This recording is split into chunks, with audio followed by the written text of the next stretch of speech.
The budget which has been announced today is a very balanced budget. The focus of the budget is on rural economy, and rightfully so, because rural economy will be the driver of Indian economy.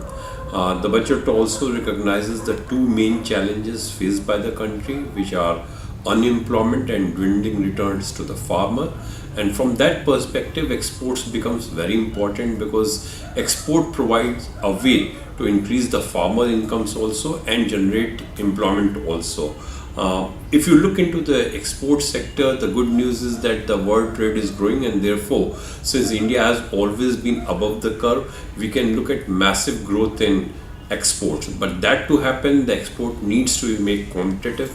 The good news is that in the budget, the government has tried to address the concern of the exporter on the cost of credit by increasing the allocation for interest equalization scheme and doubling it from around 1100 crore in 2017-18 to a revised estimate of 2000 crore and for 2000 and 2500 crore for 2017-18. Of course, we are a little disappointed with the budget as our demand for embedded tax refund has not been considered. But for the textile sector, since the government has increased the allocation for ROSL, which is a rebate over state levies, governments and made-up sectors will be benefited. And now, since the money has been increased, the government has the cushion to increase other sectors like carpet, handicraft, yarns, and fabrics into it.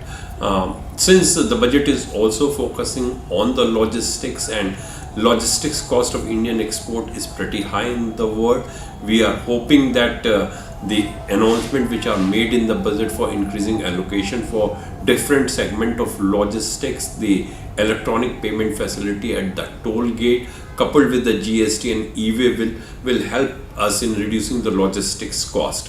Coming to the agriculture export, the government has definitely put up an ambitious target of increasing agriculture export from 30 billion to 100 billion, but I think that will help in increasing the farmers' income. We require a supportive and stable agri-export policy. A stable agri-export policy is much needed because exporters take their own time to develop a market, and therefore if we have a switch-on, switch-off policy, that will not help the country. So we should have a digitalized stock which is available with us, a better forecasting of the crop as well as the demand in the country, so that we can allocate much in advance what we can export. Secondly, since many times there will be a difference between the minimum support price and international price, some kind of fiscal support may be required to push agriculture exports.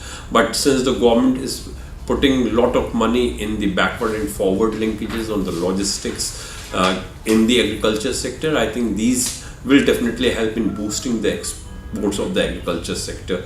On the whole, is a very good budget to support the export sector, and as I told you that we are looking into the much improved growth in the global trade. We can look for around 15% growth in Indian exports as well.